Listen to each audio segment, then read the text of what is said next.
We look at Frank Edwards. We look at Waverly Gervin. I mean, there is really such an immense list of people. Professor McDonald, who went before the Subspace Committee in '68. If people really would have an idea at the plethora of information and the immense amount of so-called names that have come out in support of the release of this information, they would be truly astounded. And I believe that it's very important to remind people of the rich and very real history that is associated to this subject, and we have gone off in some very convoluted tangents. How about a straight-on question, Glenn? Why do you believe, and obviously you believe, that our government has absolute knowledge of what's on the moon? Yes? Yes. Okay. What motivation does our government have, in your opinion, for not telling us? Well, it's difficult to put yourself inside the heads of somebody else. Let's put it this way. Certain policies are initiated, and they are continued just as a matter of fact. Okay, that just tells me about the ever-continuing cover-up. That's true. What I want to know from you is why you think, in other words, would knowledge of extraterrestrial presence as close as the moon be too much of a social disruption? Would it disrupt our churches, our faith, our very basis for everyday living? Is that it? Well, it would be if we wanted to remain closed-minded. It depends on the type of expression that we wanted to foster as far as ourselves as individuals and as a people. I don't believe it would necessarily have to do that, but it depends on how closely we wanted to hold on to old beliefs. Remember, they burned Bruno at the stake for his beliefs. We believed the earth was flat for a long time. We have come up with some peculiar habits and some peculiar ways of persecuting those who come to enlighten us a little bit, and it's not necessarily a very pleasant deal. Yes, that, well, of course, brings up another topic, and that is whether you think that this extraterrestrial presence is benign, or you think there's a really good chance that it is very ominous and very evil by our standards? From the information that I have been able to be exposed to, and I look at this from several different angles. Historically, when we look at the type of contacts that were reported in historical records, whether we go back into the Middle Ages, back into biblical times, or as far back as the early 1950s, we're looking at the type of interactions where it's reported there is a non-hostile, beneficial interaction, provided, of course, that we wish it as well. So in other words, nobody is taken against their will or done terrible things to. And I find it very interesting, and so did Major Kehoe in his book Aliens from Space, that in 1961 the whole direction of this very real subject went off to the scare tactic. And I believe there are specific reasons for that, and I believe to a great extent that is generated here. So then not anywhere you're telling me the negative stories, and I've heard many of them, I've interviewed people, the negative abduction stories you don't buy. Let's say that I look at them with the same critical and skeptical eye that you have. Fair enough, I guess. I'm not saying that. Let's put it this way. We experiment with all types of different research and development equipment here. We ultra-high frequency, low frequency, microwaves.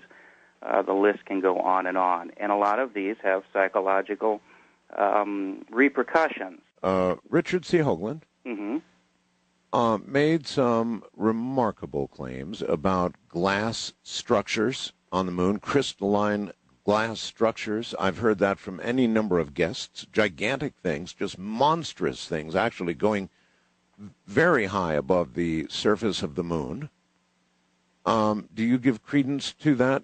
There have been reports, and it has been done by astronomers and both amateur and professional ones with different types of equipment in different locations so that you get a varying angle so that you start to eliminate haze factors and triangulation and things like that. And there is an area that has been reported. I myself have not seen that.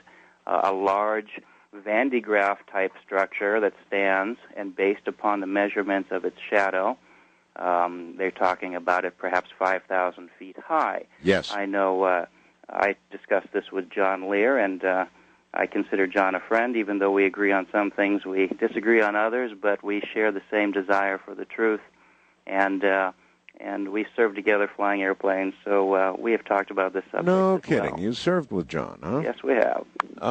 John, as you know, is quite a good friend of mine. Mm-hmm. Did you ever have the opportunity, just offhand remark here, to hear the program I did with John in which he did what I called the Lear test? No. Oh, too bad. No, but I've talked to him recently, and we're planning to get together in his neck of the woods. So when you see him, be sure you take the Lear test. All right. I did, and it's worth doing, Glenn. Believe me, it's worth doing. He's quite a guy, and I know that he has a lot of beliefs about the moon. Yes. Some of which even extend, Glenn, into its being a relay station.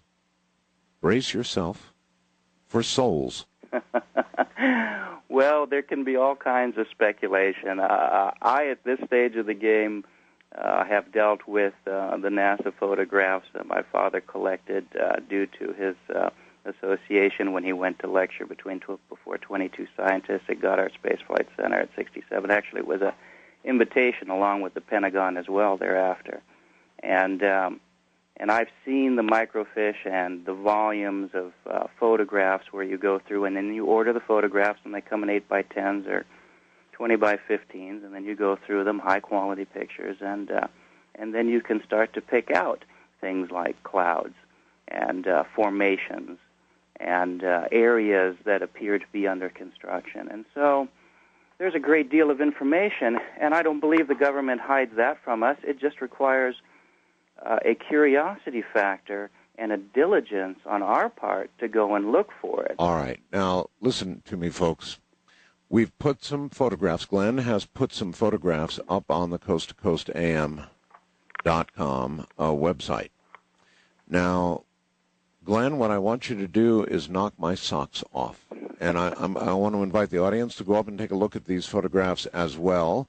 And if I can see anything like you have described that people have seen, or even anything that I can truly regard as artificial, then I'm going to be with you, Glenn. Let's go through them and see what we've got, okay? All right, very good. Now, I'm reminding that these are just some of them that we had available on the computer. There are literally hundreds of more that are, I would say, higher quality. But let's take a look at what we've got here. These look pretty good, especially this first one. It looks like, to me, a really barren moonscape. So tell me what I'm looking at. Are you looking at the one here, the Apollo 12 from the dark side of the moon? Let's see. You see a large luminescent Apollo object? 12, dark side of the moon, large luminescent object lighting huge area of lunar surface. Yeah. Now, that appears to be, well, okay, I see it. Something very, very bright is reflecting from the moon's surface. There's no question about it. But now, this is photography, right? That's correct. So what do you maintain this is we're seeing?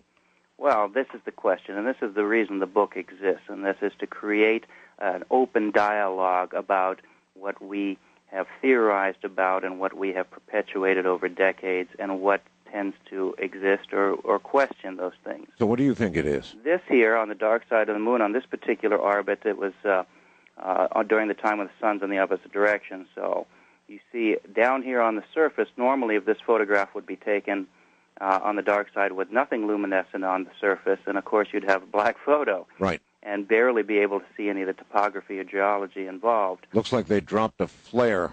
Yeah, well, a flare that would illuminate, well, shall we say conservatively perhaps 25 square miles would be quite a flare.